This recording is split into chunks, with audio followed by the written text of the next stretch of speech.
Dragon Ball Daima, right? Let's start with Dragon Ball Daima. Today's gonna be like Dragon Ball Daima and NBA related because I gotta say this. Dragon Ball Daima ended very, very bad for me in terms of just. Let's get into it, right?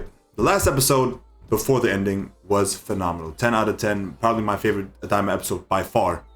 And it just set up the expectations too high for me. I think that's really what my main issue was, because I had such high expectations because they went so OD on episode 19 that I felt like, okay, there's no way you can mess this up. You just have to give me 5 lines of dialogue and then I'm good. I just wanted for it all to be connected in some way. It doesn't have to be a good way. I just wanted to be a connection. Just like at least make the attempt to connect something. And that's not what they did. And I feel like that's like probably the reason why I did not enjoy it, because setting up Super Saiyan 4, by the way, yeah, spoiler. I mean, you already know. Super Saiyan 4 made no sense. And I'm like, okay, that's okay with me, right? I moved past that point once he went Super Saiyan 4 as an adult in episode 19. I was like, okay, I'll put that aside because I know, okay, this is going to be looking amazing. The fight is going to be beautiful. And they're probably going to, throw a little dialogue and they'll be like, oh yeah, I did that because this, that, and the third. I'm like, okay, makes sense. Didn't happen. It did not happen. He went Super Saiyan 4. I was like, okay, this is going to be a good fight.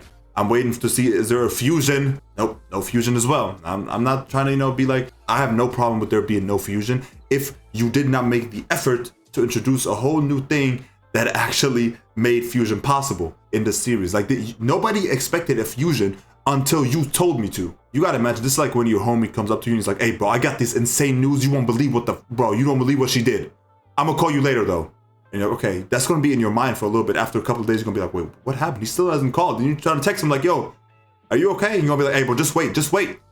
Don't forget that they showed the pouch where the bugs are in it to be like, hey, don't forget them, basically. You know what I'm saying? They're trying to remind us of them, and let's not forget the importance of them, just for them to be like, not mentioned at all. That is terrible. That is terrible. I'm sorry. I don't care what you're doing, bro. That is disgusting.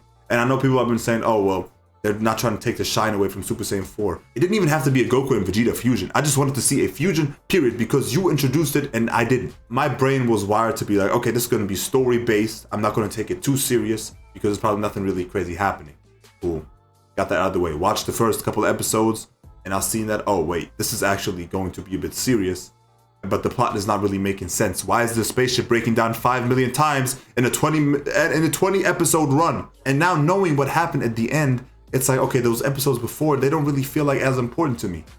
Because I thought I was bearing through a couple episodes because I felt like the pacing was not that good. Some of the episodes before, it's like, yo, why are we doing this? The series did a whole 180 to the end once they got to Goma. I'm like, the Tamagami should have gotten way more. They were hyping them up so much and they all got defeated in like one episode or two. Even though I do like Tamagami 3, he was the coolest one out of all three by far. They were like, oh, you about to fight him? Oh, don't do that, bro. He's really strong and stuff like that. I'm like, yo, he got rid of him that quick. And then in the next couple episodes, they got rid of 2 Tamagamis in one episode. The adventure aspect did not hit for me because you were just doing the same thing sometimes where it's like, okay, well, the ship is broken down and Goku, I swear to God, bro, like now that the series is done, I feel like he's been dumber. He's been even dumbed down even more. I'm okay with Goku being stupid if it's in social situations. But at this point, bro, it's getting too much. The Glorio bit is so not funny. It became so annoying so quick. I was like, okay, after the first 5 episodes, I'm like, hey, bro, please. Okay, we're good. We understand it's a joke. Dog, why? I think in episode 19, he was like, hey, good job, Glorio, right? And then I was like, yes, finally. Character development. And then he goes back to calling him the wrong name. I'm like, why? That was you just took the character development and you threw it out the window. Why did you do that? I don't understand what type of plot point that was. And so many characters that were just wasted. At first, when Dragon Ball Daima came out, the narrative was, or I guess the majority, I feel like the opinions were, oh, it's not going to be like a fight, Dragon Ball type of show. It's going to be more focused on the story type side. And I was like, okay, that's cool. I was ready for that. I was ready to see some good writing. At least, I guess the writing was going to be more the focus instead of the fighting, which is usually the case with Dragon Ball. And not just Dragon Ball Super or Dragon Ball Z. It has always been that case. I don't know about the original Dragon Ball. I gotta still watch that. I know. I mean, Dragon Ball fans have not even seen their own show. And I can attest to that. Arensu could have been way better. I feel like she just accepted the fact that she lost so easily. Even though she was so sinister at the start of the series, we didn't really know too much about her. And she just took that. She was like, all right, yeah, whatever. And the brother of the Supreme Kai. That is probably my biggest issue. He just went out like nothing. Like it was a filler episode. That is How do you do that? We got so much lore. Oh, he's his brother, and oh, it's this word. They specifically went into detail how the Supreme Kais are made, I think, and just for him to get cooked in like 10 minutes. Sometimes when Goku would go into base form and fight somebody, I'm like, bro, you clearly know he's not going for base form. Why are you fighting him in base form? Even when Vegeta in episode 19, which was my favorite episode, like Vegeta fighting Goma was nothing, it was just to build up Super Saiyan 4. Let's keep it real. Genuinely, I did not think Vegeta was going to beat him. I didn't think he was going to do any damage to him. And that's exactly what happened. In Daima, I felt like the fights were like, there's no story behind it. I felt like the narrative now switched. People got Super Saiyan 4 and just turned off the plot. I swear to God. Like this I've never seen this before. I had a discussion about this where it's like people were like, oh, well, Daima represents the characters better than Super, which I'm like, no, hell no. And also Goku being dumber in Super than he was in Z. It's like, okay, a little bit, but people have been acting like he's actually full on stupid in Super, which is also not the case. Somebody had mentioned that Goku was so serious in Z because all of his friends were threatened at all times. And now when does Goku get serious? When his friends get threatened. That's a fact. That might be a knock on Super and just in general, the modern Dragon Ball shows where it's like the stakes aren't as high, where we don't really feel like everybody's gonna die and it's gonna have any consequences, because in Z, it was like that at all times. Gohan was fighting on Namek, Goku was gonna pull up, and then Frieza killed Krillin. Like, it's just so much stuff going on where Goku doesn't really have a choice but to be serious. And instead nowadays it's more like, okay, bro, like we know nothing's gonna happen.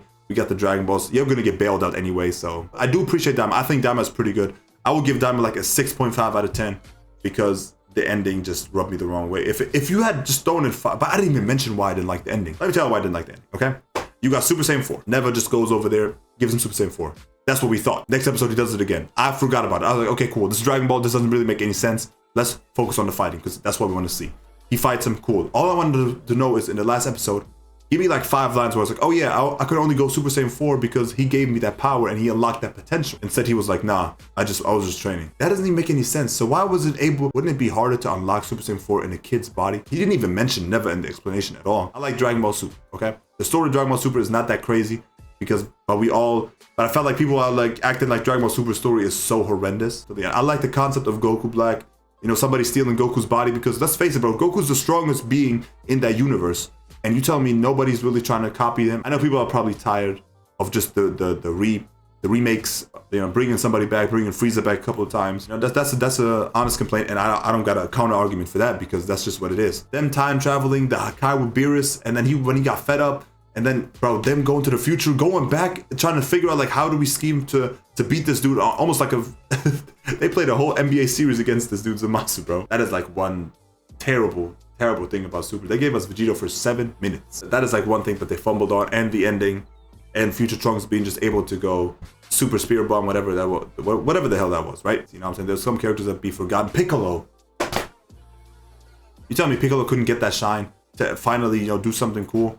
What was the point of him then? I knew he was not going to do it, bro. As soon as he charged up that third kick, he was like, it's over or something like that. Like, yeah. Same thing with Dragon Ball Super, bro. Like, when he got eliminated from the Tournament of Power, I was like, yep, that is BS. That does not make any sense. We got Orange Piccolo now, so maybe now going forward, it's a different story, but right now it's not looking good. I think that's what I gotta say about Dragon Ball Daima. And now I'm starting, bro, I started Demon Slayer, Season 3, Episode 1.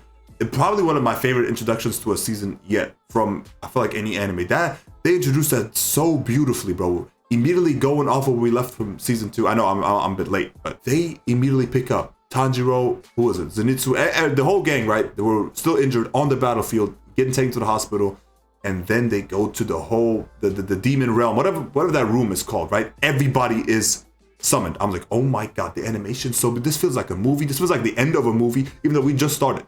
No intro, no nothing. This dude Akaza's right there. Everybody said the upper one. Hold on, can somebody tell me? Okay, did we know that the upper one was Tanjiro's dad? It has to be Tanjiro's dad. Like, he just looks the same. Yeah, it's Tanjiro's dad for sure. Like, I have not read the manga or anything, right? Anyway, that's all I gotta say. Now let's move on to the NBA. If you pay attention to the league right now, LeBron was asked who wants to be the face of the league, and he basically responded with, well, it just comes with so much hate.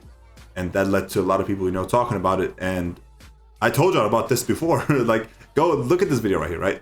This was like 6 months ago in August. I told you about this. Nobody's appreciating the game anymore because we care about the stats, the rings, just the narrative in general. I told you about this. Like, get away from the narratives and start enjoying the game. But they don't want to do that. It does not help when the media itself is hating on the current players That does not do anything. Because some people who might not catch the games might catch a couple of clips where they talk bad about the players, and all of a sudden it's like, oh, they're going to make that narrative in their own mind, and now it's spreading. Now it's, oh, this player cannot shoot, even though he had a shooting slump. Oh, Anthony, do y'all remember when, this is no shot at, Charles Barkley or like Shaq, but Charles Barkley said Anthony Edwards is not the same player he was last season. He's not looking good, or something like that. It wasn't like in March, like right now. This is like a statement from a couple of months ago, where the season had just barely started and people are still finding their groove. I seen it right now. Like I was scrolling through, I opened TikTok, and the first thing I see is Clay missing a layup. Why am I not seeing him shoot a three? Why am I not seeing like any valuable basketball clips? Why am I not seeing that? That is my main issue with y'all, bro. With whoever is posting the clips, why are you doing that? Like you're not a basketball fan. I told y'all this before. You're not a basketball fan. You just care about the views that you get. You know what I'm saying? You care about showing bricks in basketball. I'm like, okay, that's part of the game. I keep repeating myself because you have to, like, I feel like people have to get it through their minds that the best player of all time, the best shooter of all time, the best shooter of all time is not even making half of his shot. He's not making half of his shots from three. If he's not making half of his shots from three, why is it such a big deal when somebody bricks a shot? Why? Especially somebody like Klay Thompson. What does that bring us? Like, what do you gain from posting that? Genuinely. Like, what is you, as a basketball fan, what do you gain from seeing Klay Thompson brick a layup? Your mind probably goes to, oh, he probably played terrible. Just off of that one clip. Knowing damn well he probably had, let's actually look at him. He had 28 points, but all you saw was probably a bricked layup. Ain't that crazy? The same thing happened with Luka Doncic, bro. All of a sudden, he was traded to the Lakers, the most ungrateful fan base I've ever seen. Genuinely. I do also wish that some players would just ignore the complete noise outside of it. Like, shout out to KD, but like, bro, don't give them any more attention, bro. Even though you make them look stupid, that's what they want. Like, KD would sometimes cook somebody on Twitter for having a stupid take. I feel like people are going to persist and just throw in hate because it just gets so much attention. Like, NBA Centel is such a funny account to me because it takes the seriousness out of the NBA, but people gotta stop falling. You gotta stop responding or falling for him, bro. It doesn't help that, people on TV also don't really watch basketball. Kyrie doesn't have a post up. Shout out to Shannon Sharp, but like, no. The way Kyrie has been treated the last couple of years, like, it's just been so stupid, bro. All of a sudden, he's back to being normal, Kyrie. Like, bro, he never left. But y'all, it's okay.